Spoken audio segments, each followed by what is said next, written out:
Hey friends, welcome or welcome back to my channel. My name is Erin and I am so excited that you decided to take time out of your day to spend with me because today we are going to be talking about books to get you back into reading. There are a lot of books out there, right? And they range in varying difficulties to read, or maybe not even just difficulties, but some books require more brain power than others to read, and that's fine. I think books all serve different purposes, and that is perfectly okay. But when you're just getting back into reading, or even getting out of a slump, or you want to recommend a book to somebody who is just getting into reading, you want to take it easy on them, right? You don't want to scare them off. You want to ease them into whatever genre or whatever situation, or even just ease them into reading in general. And so that is what we're going to do with this video. I'm going to give some recommendations for books that I think will be a good starting off point, and I'll give you the reasons for that when we talk about each book. So let's just hop right into it. Okay, so the first book that I have is going to be for someone who is starting out in the thriller mystery category and who doesn't really read a whole lot of them, and this person is me. Okay, I dabble into mystery thrillers, but I am not fully into the genre. So when I picked this book up, I was excited because it felt like a good introductory point into the genre. It didn't feel too scary. It just it was a good time. And that is Everyone in My Family Has Killed Someone by Benjamin Stevenson. And this was a great mystery thriller for somebody who is just starting out or just dipping their toes into the genre. And in this, we follow Ernest Cunningham, who goes by Ernie, and he is a crime fiction aficionado, and he is going to a family reunion. And of course, like everybody's family, they got some drama. And Ernie comes from a notorious crime family. Literally everybody in his family has killed someone.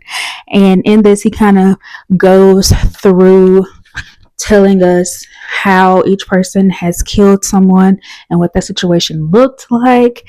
And it breaks the fourth wall. Ernie is talking to us as the audience and telling us what to look for and when murders are going to happen and when certain other things are going to happen in the book.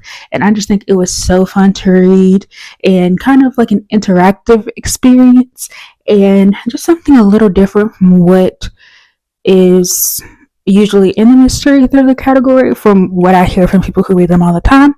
And yeah, I just had a great time reading this. It was funny. It wasn't too scary, too mind trickery, not any of that. And so I would definitely recommend this to anyone looking to, get into that genre. Next up, I have something similar in the breaking into a genre. So I am a scary girly in the sense that I do not like being scared. So yes, when it comes to reading horror books, I kind of,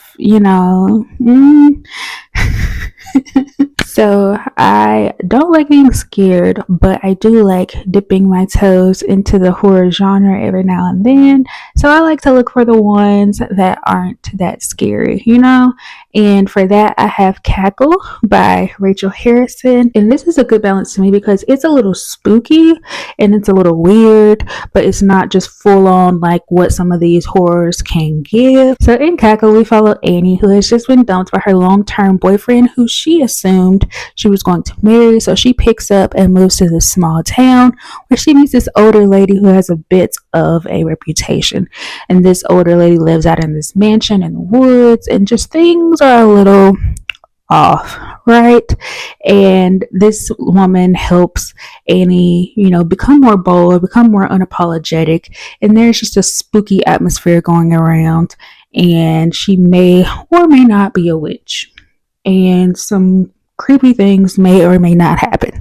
So yeah, this is just fun, a very, very light segue into the horror genre. and I had a great time reading this. Alrighty, and now we are going to get into what I think are some good first fantasy books to read for various reasons. So, the first one I'm going to talk about is The Love of My Life, the book I will always find a reason to recommend, and that is Feybound by Sarah L. Arifi, and this is the first book in the Feybound series. Now, this I think is a great first fantasy, even fantasy romance to get into, because the lore isn't that difficult to understand, but it does have this really great world building and really great story. So you'll be interested, but you won't be struggling to keep up, which I think can be the case with a lot of the more, epic fantasies. So this is a good way to, kind of get into that. So, in this book, we follow two elven sisters who become imprisoned in the intoxicating world of the Fae, where danger and love await. I think that this also gives you great insight into different kinds of creatures. So, in this, we have elves, in this, we have Fae, and we also have humans, and just kind of giving you like a good introduction into what those kinds of creatures could look like, and also a fantasy romance. So it'll give you a good way to test out how you feel about spice in these books as well, because it has some spice, but it's not just like full on. So you'll get a good gauge of how you feel about that in your fantasy romance books, and you'll know what to do moving forward. But like I said, I look for any excuse to recommend this book because it's just so amazing, in my opinion. So you should definitely try this one out.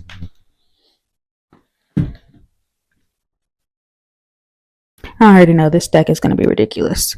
I should probably just do a stack of hardcovers and a stack of paperbacks so it won't exactly topple over. Yeah, let's try. Let's try that. That makes a little more sense. Another one in the fantasy romance space that I think is a good first try or something when you're just starting out would be A Wolf Steps in Blood by Tamara Jarre. First of all, this is a novella. And I think novellas are a great way to kind of taste test what you like. And I know some people feel some way about novellas, period. But I think, like I said, if you're looking to just try something out that's different that you've never read before, a novella is a great non-committal type of way to go, because you're not reading a 600-page book. You're getting in, getting out in about 200 pages or less. So it's always a good trial run. In this, we follow Yasmin, who is a werewolf, but she's feeling a little disconnected from her wolf. She doesn't feel like it is a part of her. She feels like it's a separate entity, and she runs into Kalta, who is a blood witch, and they're just immediately attracted to each other and feel this pull towards each other, and they go on an adventure. That's basically all I can tell you. So this is a sapphic, smutty, cute little novella, and I think definitely a good entrance, especially into werewolves. If you're trying to try out, and see whether you like werewolves or not, this is great for that. In the same fantasy range, we have The Shadows Between Us by Trisha Levenseller, and this actually really surprised me. I enjoyed this a lot more than I was expecting. It's on the shorter side as well, and it doesn't really have like fully open doors smutty scenes. So if you're looking for something like that, I think you could enjoy this. But in this, we follow Alessandra, who is looking to woo the Shadow King in order to kill him and take his throne. So this is a really fun, and it's different. There's an introduction to more grim type themes in this. I wouldn't say it's a heavy read or a dark romantasy by any means, but it does kind of introduce you to those themes, and you can kind of decide, okay, I want to stay away from this thing, or I'm okay with reading it. So I think this is a great one to try if you're getting into this genre. And then we have Assistant to the Villain by Hannah Nicole Mayer, and this is for a specific type of person.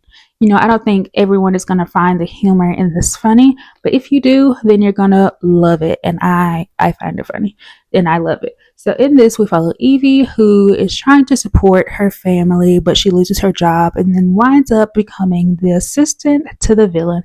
And this is set in like a fairy tale world, And it's just a really good, lighthearted, fun time, and definitely a great way to see if, fantasy romance is your thing, and also if this kind of fairy tale situation is your thing as well. We have some really fun characters. We have a cute little frog who, is a character in the story and has some things he wants to say, and it's just really cute overall. And I think, like I said, it's just lighthearted and something that is a great taste test and something that will be just a good time when you're trying to get back into reading. I think that's important as well, to just have fun.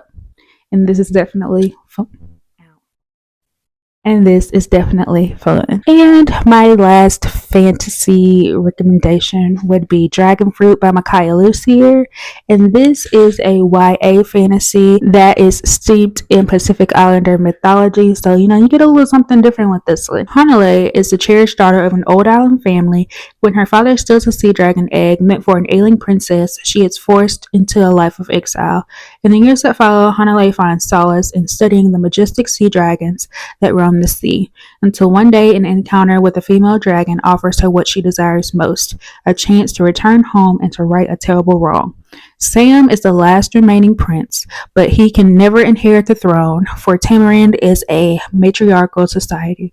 With his mother ill and his grandmother nearing the end of her reign, Sam is left with two choices: to marry or to find a cure for the sickness that has plagued his mother for 10 long years. When a childhood companion, Hanale, returns from exile, she brings with her something that he has not felt in a very long time: hope.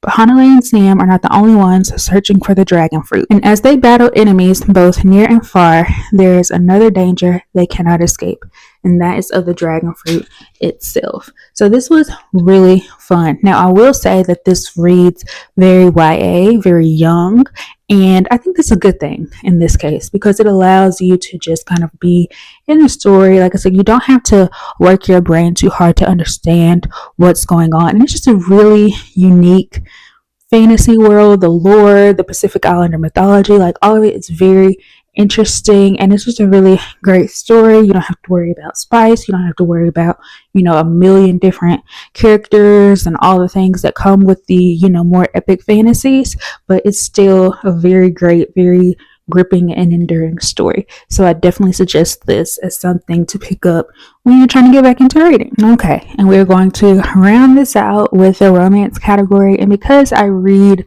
more romance than probably anything else, this is going to be the largest category, but it's fine. It's fine. First, I want to start out by recommending the Love Struck series by Mimi Grace, and that starts with Make a Scene, and then you have What a Match, and then there's also the third book, Take a Hike, but I have not read that yet, so I'll just talk about the first two. Make a Scene. Okay, so Retta is supposed to be attending the wedding of her ex because her ex decided to marry her cousin, and she makes up this lie that she has this amazing boyfriend who's going to attend the wedding with her, so she doesn't have to attend alone. And so we go into a fake dating situation, and this is really cute. All of these romances are really short. I think they round out around the 300 page mark, and you can read each of them as standalones, but the characters do gonna show up in other books. So yes, I think these are really cute, really fun. And then we have What a Match by Mimi Grace, and this is a fall romance. It is the perfect fall, like, vibey situation. And in this one, we follow Gwen, who has just been having a rough time on the dating scene, so she decides to hire a matchmaking service for her, so she's going on all these dates. But then on the other hand, her brother's friend needs a place to stay, and so Gwen decides to let him stay with her, and you know what happens. It's brother's best friend type situation, and it's just a lot of fun, and there's a lot of fall vibey things that happen in this book. And I think that I would recommend these because they're short, they're fun, they're a little spicy, so you can kind of gauge what you like about that. And Mimi Grace is just a great writer overall. I really enjoyed these characters and had a fun time with these, so I think these would definitely be great for someone just getting into reading. And then we have one of my favorites, and that is Truly Madly Deeply by Alexandria Belfour. Sparks Fly, when a lovelorn romance novelist and a divorce lawyer who has sworn off relationships agree to co-host a podcast series offering dating advice to viewers. So in this, we follow Truly, and Truly is a romance novelist. She is very much like this hopeless romantic. She believes love conquers all and all the things above. But then she walks in on her fiance cheating on her, and things just kind of fall apart for her as well. Her parents separate, and so her view of love is just very skewed at this point. And she goes on this podcast with this divorce lawyer who has a very jaded, realistic view of love. And so, of course, they are at each other's throats because, they both believe that the other is wrong. And when Colin, who is the divorce lawyer, Colin decides to apologize and try to be friends with Truly, and it just kind of blossoms from there. So it's kind of like a rivals, or maybe a hate to friends to love, something like that. Well, let me tell you about Colin. Colin is a great love interest, okay? Yes, Colin will beg for his woman, and I mean, like, what else could you want? You know? So, this is very spicy if you are looking to get into this, though. And it is also a queer romance. So, this is just a really cute, fun romance that I had a great time with. Colin, top tier love interest for sure. Next, I want to talk about Love Interest by Claire Gilmore, and this was a really fun workplace kind of hate to love type situation as well. And in this, we follow Casey, who's always preferred the reliability of numbers, and she's working as a finance expert in Manhattan, and she is passed over for a job in favor of the board chairman's son. And Alex is the board chairman's son, and everybody loves him except for our main character, and they are forced to work together on a project, and everything just kind of goes from there. This was really cute. I really enjoyed this. I love a New York setting, and I think this is a good way to test out if you like workplace romances. I think this has a lot of workplace interaction in it, so if you enjoy it, then that might be a trope that you look for, but if not, then you'll know to kind of stay away from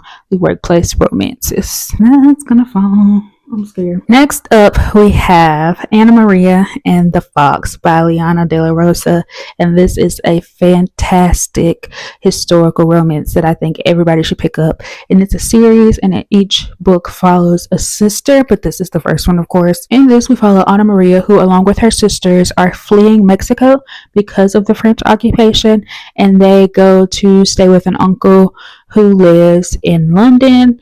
And while there, the uncle kind of tells them to get out in society and to try to, make waves and interact with people so that people can kind of humanize Mexicans and what's happening in Mexico right now, and do more to try to stop it and to go against the French.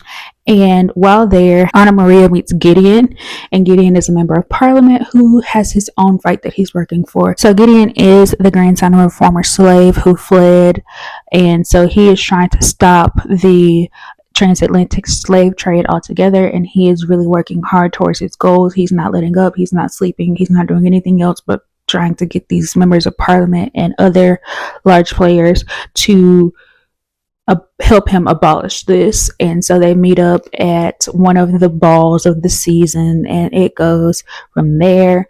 And this was just so great. I love learning about the Mexican culture and about, there's so much history steeped into this, and it was just a really great time. Gideon and Anna Maria were great as a couple, and just getting to see growth as individuals and then bringing that into the relationship is one of my favorite things about romance stories. So yes, I highly recommend picking this up, and it's definitely a good introduction into historical romances and what that can look like, because sometimes I feel like historical romances get a bad rep. If it's not Bridgerton, people aren't trying to hear it, but this does give that drama and that kind of fresh newness that I think is what kind of endears people to Bridgerton. And I think this would be something to try if you enjoyed that, but it's also not just it's not just centered in European culture, but you get a little something different. Next up, we have You Made a Fool of Death with Your Beauty by Kweke Emezi. Hear me out.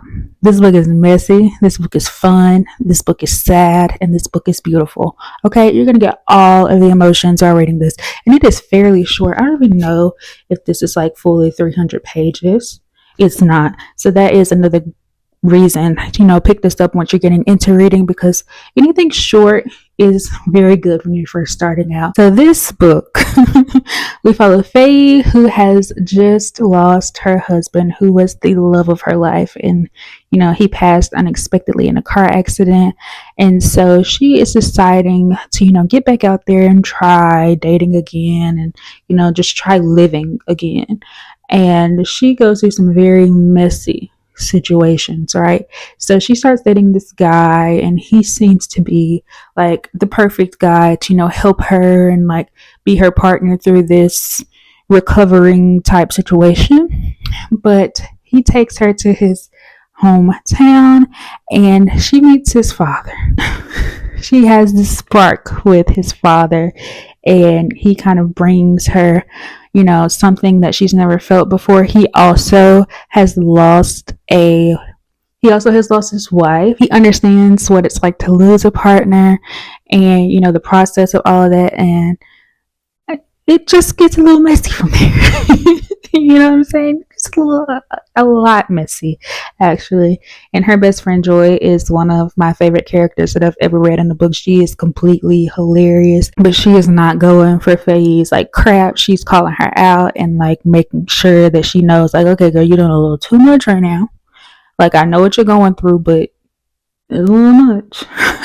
And yes, this was just a great story. And I mean, if you like drama, if you like mess, if you like chaos, if you like beautiful writing, Akwaeke Emezi has some of the most beautiful writing that I've ever read. This story is, I don't know how you can make, like, it's just sad and beautiful and funny, and like, I don't know how you get all of these emotions in less than 300 pages, but it was done, and it was done in this book. And so I definitely think you should try this out. And last but certainly not least, another book that I will always try to recommend, and that is Only for the Weak by Natasha Bishop. Now, this just got picked up traditionally, and we will be getting new cover for this, but it's also going to turn into a series, and we're going to follow other characters in this story.